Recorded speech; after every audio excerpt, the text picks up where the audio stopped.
Hey, what's going on, everybody? This is Jake from College Football Red Zone, coming back with another edition of the First Look series, where we take that holistic look at all 138 FBS programs, let you know some key movements that happen on the roster, as well as letting you guys know what my record prediction is for that team in the springtime.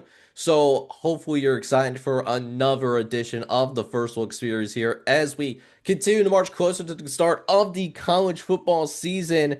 And if you are, I need you guys to do a couple of things for me real fast. I need you to go ahead, hit that like button, and then also hit that subscribe button as well if you happen to be brand new, because there is a lot of work that goes into recording all of these videos, editing all these videos, making the graphics as well, for not just here on YouTube, but also on Twitter as well, where, we're also revealing these on Twitter at the same time. So would really appreciate the love by doing those things for me real fast, as well as throw some comments my way. I do read all of the comments in terms of feedback, as well as how you feel about any particular team. So with that out of the way, let's go ahead and jump into today's conversation, which is going to be centered around the Buffalo Bulls, who come in as my 113th ranked team in college football entering this season. And I will say this about this Buffalo team from the get-go.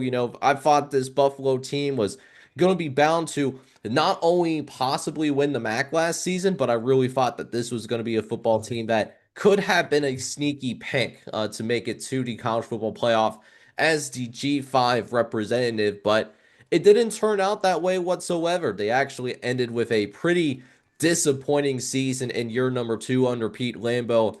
And they end up going with a little bit of a different approach, going with a little bit more of production base versus going over potential base, getting guys maybe a little bit more from the power conference ranks that haven't played much, but because they were on power conference programs, banging on the idea of them developing a little bit more and being players that were good, but they just didn't have a chance to shine. But a little bit of a different approach this time around, as especially you'll find that at the quarterback position this year, with this time, instead of going after a potential base player like they did with a Trayvon Robinson, who transfers in from Kansas State last year, didn't really work out for him. It was inconsistent on the offensive side of the ball.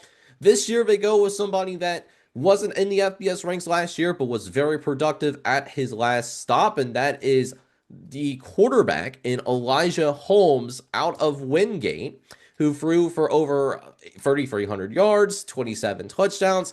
He was a very productive player, and he played a lot of football last season. And so now he comes in under Pete Lambeau's system and is looking to have as seamless of a transition as possible to major college football to help Buffalo get back to its winning ways. And that is to get back at least to a bowl game, to make it the second bowl appearance in the 3-year tenure that we have witnessed under Pete Lambeau. But certainly some other players to be excited about going into this upcoming season as well. I mean, for example, I think the rushers could be have possibly one of the better duos in this conference going into this season. They brought in Logan Goodwin out of Indiana, Pennsylvania, who was an absolute disruptor for them last season. 13 TFLs, 7 sacks last season. So that's a very good football player that's going to come up and play for you this upcoming season. But watch out for a true freshman to not only get on the field, but I think there's a real chance that he starts right away as a true freshman. And that is Malachi Irvin, coming out of the state of Ohio. He was a 4-star recruit in the 2026 high school recruiting class, according to 247 Sports, as of when I was putting together these notes. And Malachi Irvin seems like he has the tools necessary to step in right away and play for this Buffalo Bulls football team. And if he does, man, he is going to making a tremendous impact and is going to help the team around here really elevate this defensive potential that Buffalo is going to have, which will be nice because they did end up losing some pieces on that defensive side of the ball last year, They did end up losing a junior poiser to the power conference ranks, and they lose a couple of key defensive players, like a Deion Crawford, for example, who is a linebacker that transfers to Michigan State. Had a lot of tackles for them last season. And then Jalen McNair, who is a potential star player that could have broken out this year. Well, he is going to possibly have that breakout opportunity at Virginia instead. And that's going to be happening on the back end.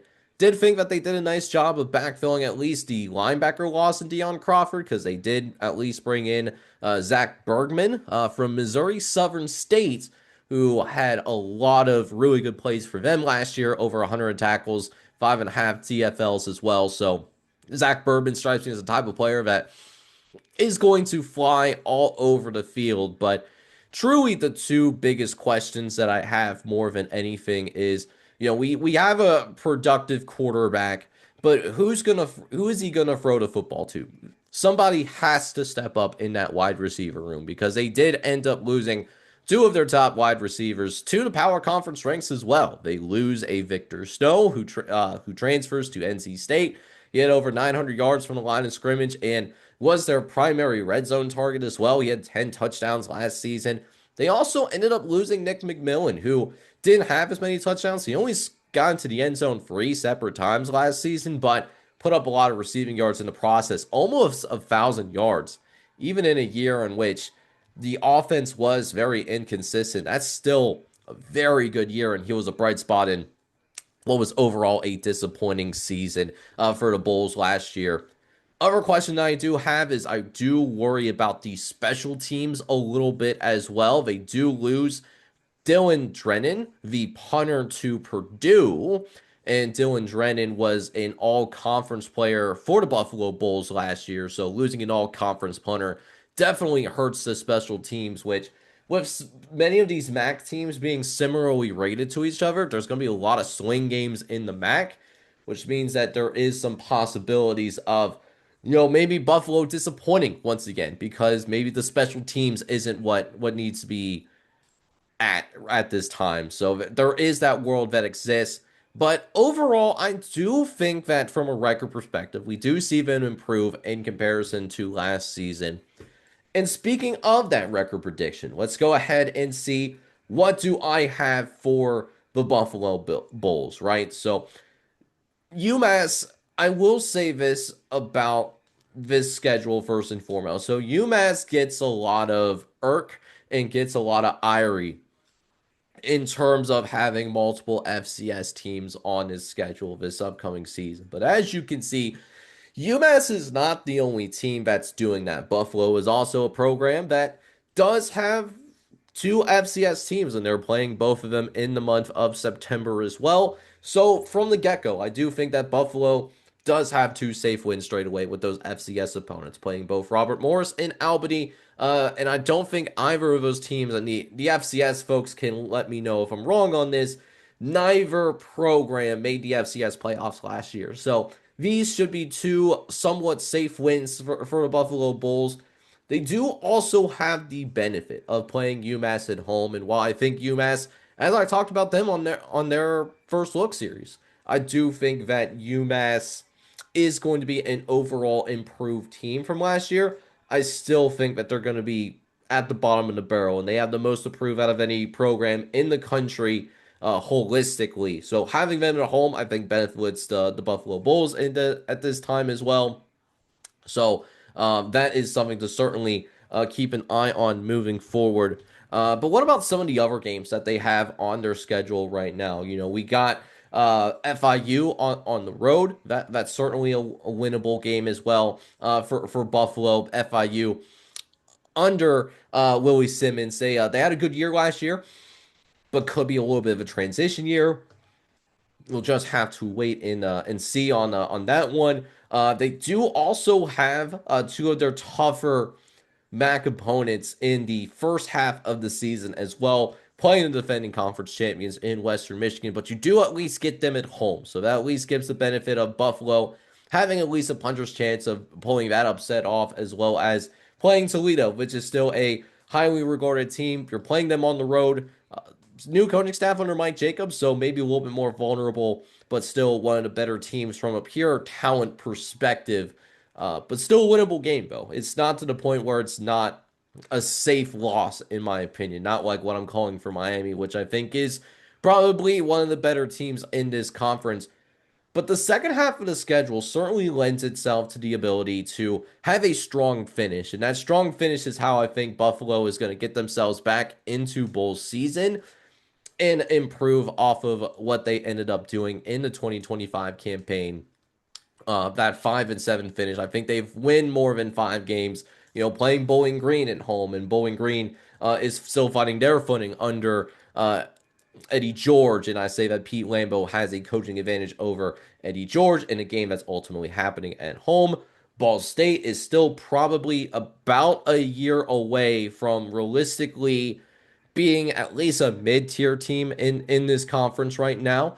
So I do give Buffalo the benefit of the doubt there as well. Central Michigan, we saw Central Michigan last year. Solid team for the Chippewas last year. They had a good run at it and they exceeded expectations last year. It's just, can Matt Drinkle replicate that, or are they kind of just stuck where they currently are? And then Akron, we talked about Akron could probably be one of the worst teams in the country. And we talked about Akron as well earlier in the first look series as well. So, hey, they could probably start slow, probably going to start out 2-4, with the FCS games being their only wins early on in the year. And then maybe throw in a few heartbreaking losses in there and some close games. But then that second half of the year, they start to find their footing and they finish strong, winning 5 of their last 6 games in order to make it a bowl season, which is how I have Buffalo being a 7-5 football team and finishing 5-3 in MAC conference play. But I am curious to hear what you guys think down in the comment section below. Always like to hear whether I'm too high or too low on a specific team, and just also general feedback on the series. I always just generally appreciate that as well. I do try to read all of the comments, but with that being said, this is Jake from College Football Red Zone signing off. If you enjoyed this video, make sure to go ahead, hit that like button, hit that subscribe button as well if you do happen to be brand new. And with that, I will see you guys next time as we continue the deep dive series. I hope you guys go ahead and take it easy and take care, everybody.